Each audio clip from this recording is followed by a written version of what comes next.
This is a very precarious setup I've got going right now. I've got a light propped up on one of my tiny little shelves just so that I can do this standing up option so that I can get a video out quicker than I would usually have planned. The reason for this is because whenever I find passion nowadays, I kind of grab it whenever it comes, because I've kind of been slogged down with university work, and the only times that I really get a chance to breathe is at night. So I have to prop up these lights and have my big light on. If you're Irish, you know what the big light is. Maybe if you're even from the UK, you know what the big light is. And anything to provide a kind of decent lighting source for the small moments that I get this urge to make a video. I've been snowed in with university work recently. I had an assignment week this week and I've been flat out working on it alongside another module that I'm studying. But I found a breather. I found a second to actually record something.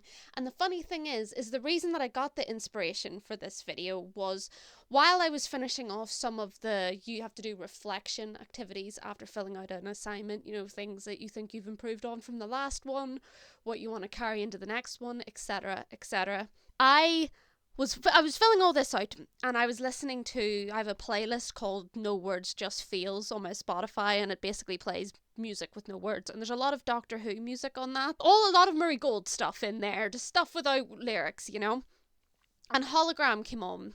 Hologram is the music that played whenever Christopher Eccleston in series 1 was a hologram talking to Rose.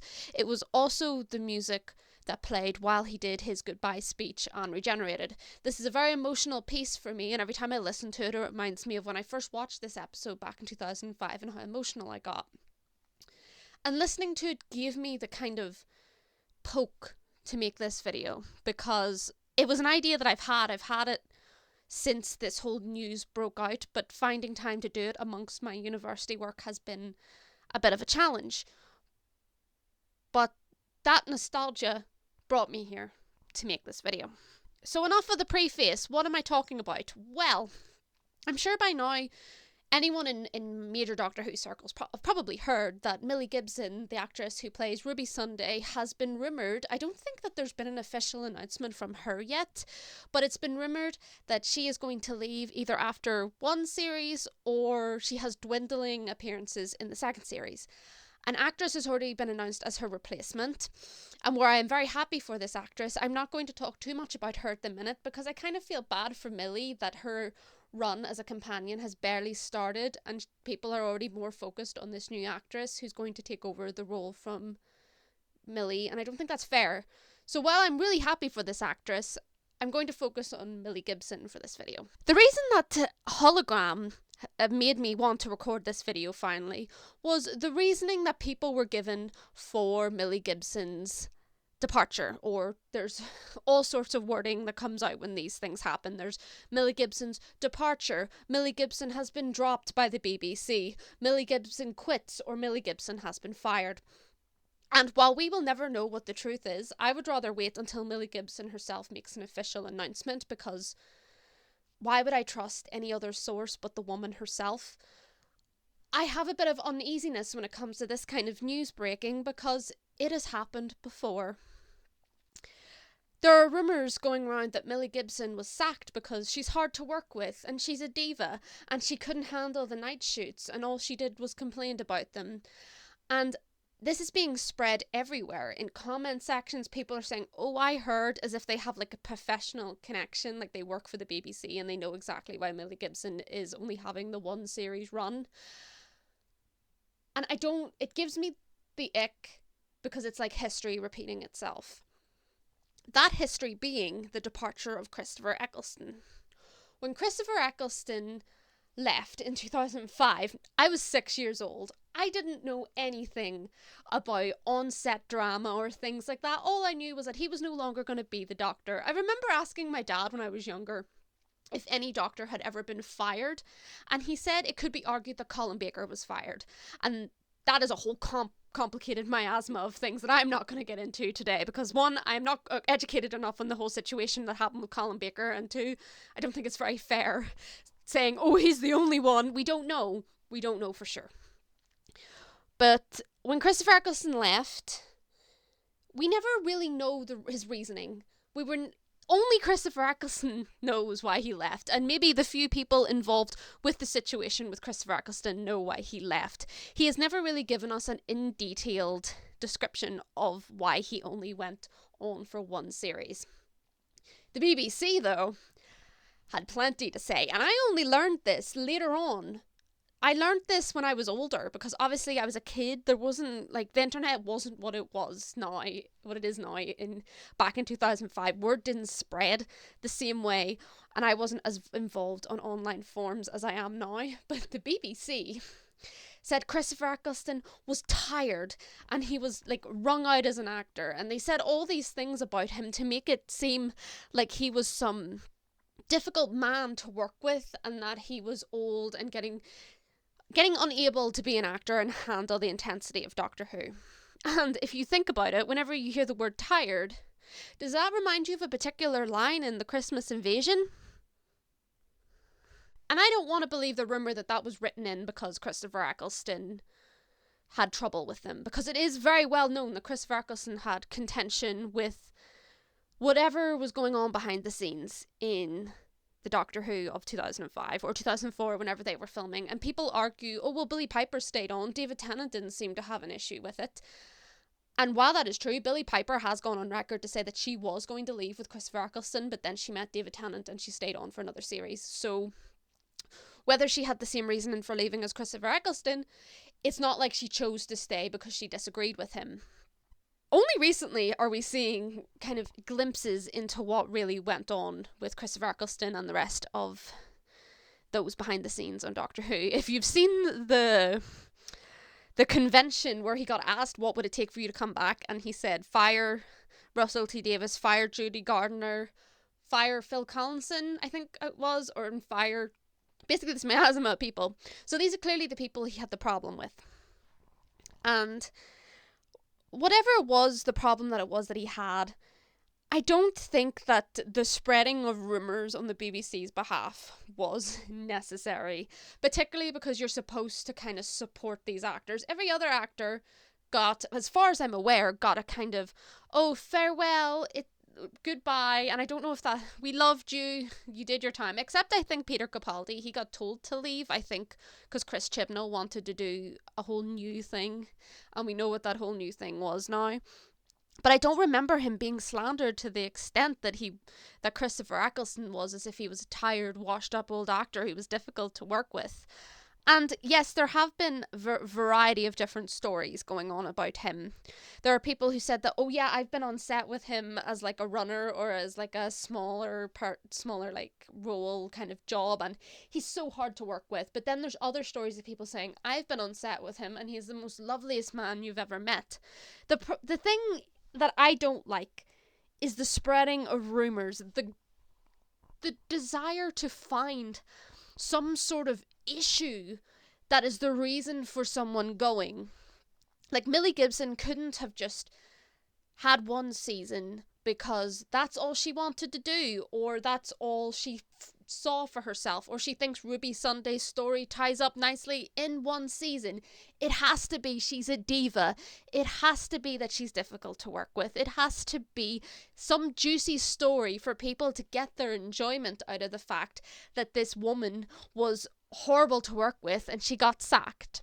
And this girl is 19, barely an adult, and the desire for fans to find something wrong, it reminds me of their desire to find something wrong with Christopher Eccleston, and the BBC gave it to them with Christopher Eccleston. I don't think they've made an official announcement on Millie Gibson yet. I don't think so. But then people are acting like this is such a strange concept of a one-series companion, and that there has to be some reason why she's not continuing on, as if Martha didn't have one series, as if Donna didn't technically have one series, as if Bill didn't have one series. Probably a miasma of characters. I'm saying miasma a lot. That must be the word of the day. As if a plethora of characters from the classic era didn't just stay for one series, and the fact that she is leaving after one series must mean that there's something wrong, and that she must have been some bitch that was hard to work with, and yet there is no evidence whatsoever for that. And I wouldn't be surprised if I found out that these rumours came around because Millie Gibson also had an issue with something going on behind the scenes. Because it's very clear that Christopher Eccleston had a problem with something going on behind the scenes, and the BBC felt the need to create this rumour about him in order to save face. So if he ever did say something, people would be, oh, well, he's just a tired old actor, he doesn't know what he's talking about. And the funny thing is, he didn't say anything. He still, to this day, the most we got was just the other month when he said fire Russell T Davies, fire Judy Gardner, and fired the other guy. I think it was Phil Collinson, I'm not sure. And that is the most he has said since 2005. All we know is rumours from other people saying apparently the talent were treated fantastic, but the technical crew were treated like shit in 2005.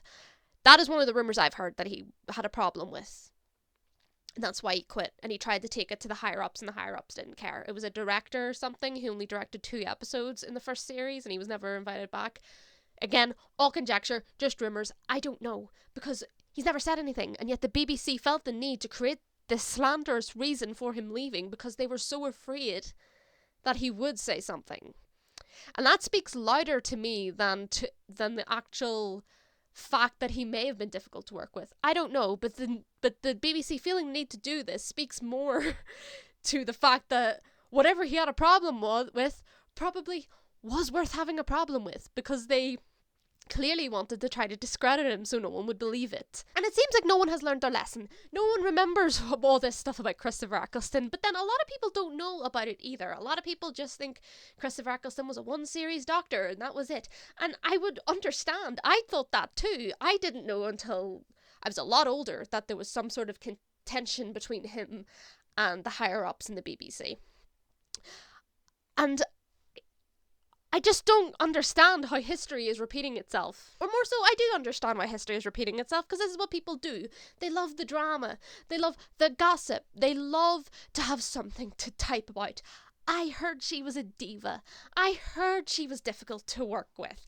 And they get pleasure from people commenting and being like, oh yeah, I bet she is a bitch, and oh yeah, you know, you're probably right, because Russell T Davies is perfect and he doesn't do anything wrong. And trust me, I liked Russell T Davies as a head writer on Doctor Who, but we don't know what happened, okay? We don't know the man personally, and we don't know anyone personally. That's the thing. And people talking as if they know that Millie Gibson is a bitch, as if they know Christopher Eccleston was a bitch, and as if they know Russell T Davies can do no wrong. We don't know these people. They portray characters that we love and write characters that we love, but we don't know them. We don't know what's going on. For all we know, anything is happening behind the scenes. Millie Gibson could have a whole wide range of reasons why she's leaving. Christopher Eccleston certainly did. And yet the fandom just proves that we haven't evolved at all since 2005, because we eat it up. And they added up with Christopher Eccleston too. And Christopher Eccleston, whether you like it or not, without him, the show wouldn't be here right now. I had someone in a comment section on TikTok saying, like, people say Christopher Eccleston reignited it. He didn't. It was David Tennant. And I'm sorry, but you cannot... Opinions are opinions, okay? But without Christopher Eccleston, there wouldn't have been David Tennant. David Tennant himself said in a confidential, if Christopher Eccleston and Billie Piper hadn't done their roles so well, he would have just had 10 seconds on screen as a regenerated body, and then the show would have been cancelled, and that would have been it. So you can't not give Christopher Eccleston his flowers for his role in the show. Whether you like his Doctor or not, that's another matter of opinion, but you cannot say that he didn't help make the show a success, because the show wouldn't have succeeded if people didn't like the guy playing the Doctor. They would have just stopped watching. It wouldn't have had the viewing figures that it did. It wouldn't have struck such an emotional chord with me how many years later to hear hologram playing and reminding me of him telling Rose that she was absolutely fantastic, and so was he. And I really hope Millie Gibson isn't getting a lot of shit from this. I really hope that this is just going on outside her peripheral. But it's hard to ignore these kinds of things on the internet. So I really hope that she is understanding that these are just a bunch of people who have nothing better to do and get pleasure from making rumours. Because that's all it is. But the reason I wanted to talk about it was because it's happened before. And people talk as if they don't understand the history of the programme, as if we've never had a one series companion before. It's so bizarre. And it just reminds me of high school. Just because Mean Girls is in cinema again doesn't mean we need to be the Mean Girls. You know? That's what I wanted to talk about. So what do you think? What are your thoughts? Let me know down below. Were you a bit older when Christopher Eccleston left the show? If so, do you remember any of the stuff that was floating around, any of the rumours, the articles released by the BBC, any of that? If you do, let me know down below what the crack was, because obviously I can only know what I was told. And what are your opinions on Millie Gibson leaving? Let me know down below. Like, comment and subscribe. Let me know what you think of this standing up position. I quite like it because it gives me more movement. Check out my book if you want. It's an Amazon Kindle exclusive. If you've Kindle Unlimited, it's free, so why not check it out? It's a free book, but you don't have to do that if you don't want to. I don't want you there if you don't want to be there. And remember, rumor baiting is a tired old practice done by people who have nothing better to do than to type on their computers and make up things about people who they don't even know, okay? So try not to partake in that kind of behaviour, alright? Anyway, I'll see you later, guys.